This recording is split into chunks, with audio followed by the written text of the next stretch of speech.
에스더 2장 1절에서 18절 말씀.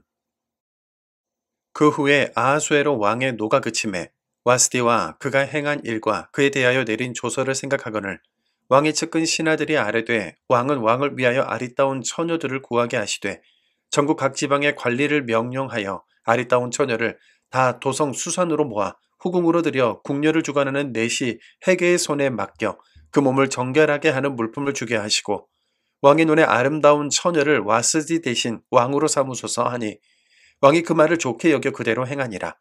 도성 수산에 한 유다인이 있으니 이름은 모르드게라. 그는 베냐민 자손이니 기스의 증손이요 시므이의 손자요 야일의 아들이라. 전에 바벨론 왕 느부갓네살이 예루살렘에서 유다 왕 여고냐와 백성을 사로잡아 갈 때에 모르드게도 함께 사로잡혔더라.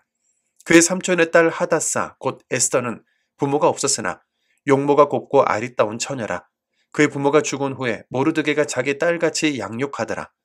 왕의 조서와 명령이 반포됨에 처녀들이 도성 수산에 많이 모여 헤게의 수하에 나아갈 때에 에스더도 왕궁으로 이끌려가서 궁녀를 주관하는 헤게의 수하에 속하니 헤게가 이 처녀를 좋게 보고 은혜를 베풀어 몸을 정결하게 할 물품과 일용품을 곧 주며 또 왕궁에서 의뢰주는 7 궁녀를 주고 에스더와 그 궁녀들을 후궁 아름다운 처소로 옮기더라.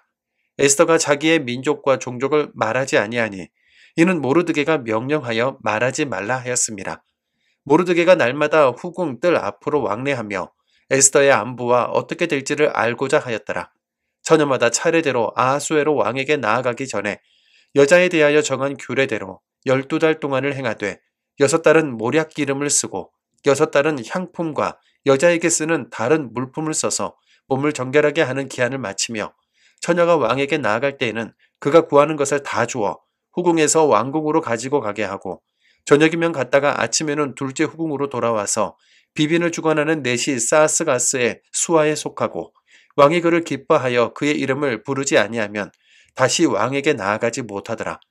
모르드게 삼촌 아비하일의 딸 곧 모르드게가 자기의 딸같이 양육하는 에스더가 차례대로 왕에게 나아갈 때에 궁녀를 주관하는 내시 헤게가 정한 것 외에는 다른 것을 구하지 아니하였으나 모든 보는 자에게 사랑을 받더라. 아하수에로 왕의 제7년 10월 곧 데벳월에 에스더가 왕궁에 인도되어 들어가서 왕 앞에 나가니 왕이 모든 여자보다 에스더를 더 사랑하므로 그가 모든 처녀보다 왕 앞에 더 은총을 얻은지라. 왕이 그의 머리에 관을 씌우고 와스디를 대신하여 왕으로 삼은 후에 왕이 크게 잔치를 베푸니 이는 에스더를 위한 잔치라. 모든 지방관과 신하들을 위하여 잔치를 베풀고 또 각 지방의 세금을 면제하고 왕의 이름으로 큰 상을 주니라. 아멘. 오늘 본문을 묵상하면서 한 가지 중요한 질문이 떠올랐습니다. 우리는 모르드게와 에스더를 어떤 인물로 바라봐야 할까요? 흔히 우리는 이 둘을 하나님께서 미리 준비하신 신실한 인물, 곧 유다 민족을 구원하기 위한 하나님의 도구로 생각하곤 합니다. 하지만 오늘 말씀을 깊이 들여다보면 그들은 처음부터 그런 인물이었다고 말할 수 있을까요? 모르드게와 에스더는 바빌론 포로로 끌려간 유다인의 후손입니다. 그들에게는 고레스 왕의 칙령에 따라 예루살렘으로 귀환할 기회가 주어졌죠. 그런데 이들은 예루살렘으로 돌아가지 않았습니다. 돌아가지 않은 이유가 남은 유다인들을 돌보기 위해라고 말하기엔 본문은 그런 신앙적인 그리고 영적인 의도를 보여주지 않고 있죠. 오히려 그들은 자발적으로 바벨론화되었고 세속화된 삶을 선택한 잔류 유다인이었다는 건데요. 오늘 본문에서 에스더가 왕으로 간택되는 과정을 보면 그녀는 유다인이라는 사실을 숨긴 채 왕후 후보로 참여하게 됩니다. 모르드게가 그런 조카를 왕후 후보로 내보낸다는 것 자체도 쉽지 않은 이해입니다. 정말 믿음 안에서 양육한 딸이라면 그렇게 이방인과 결혼시키려 했을까 싶은 대목이지요. 본문은 아하수에로 왕이 와스디 왕후를 패한 후에 시간이 지나 다시 그 일을 후회하게 되는 장면에서 시작됩니다. 그 후에라는 표현은 3년이 지난 시점을 의미하는데요. 역사적으로 그 시기에 아하수에로는 그리스와 전쟁을 벌이다가 크게 패하게 되었습니다. 정신이 없는 시간 중에 와스디에 대한 후회가 밀려왔고 그 틈을 타 신하들이 새로운 왕후 간택을 제안한 것이죠. 이때 전국의 아름다운 처녀들이 왕후의 자리를 꿈꾸며 궁에 모여들었습니다. 에스더도 그중 한 명인데요. 그녀가 자원했는지 아니면 강제로 끌려갔는지는 본문에 명확히 드러나지 않지만 전체적인 분위기로 볼 때 자발적인 참여가 더 가까워 보입니다. 이 과정 속에서 은혜로운 일도 일어나는데요. 궁중내시 헤게가 에스더를 보자마자 그를 좋게 보고 특별히 돌봤다는 겁니다. 하나님의 보이지 않는 손길이 에스더에게 작동하고 있음을 느끼게 하는 대목이기도 하죠. 그런데 그 순간에도 모르드게가 에스더에게 준 유일한 지침은 유다인이라는 것을 숨기라는 겁니다.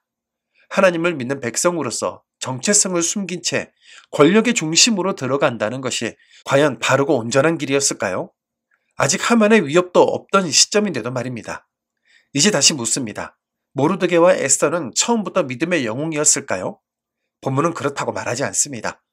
오히려 그들도 당시 세상의 흐름 속에 묻혀 있었고 세속적인 방식으로 살아가던 사람들 중 하나였죠.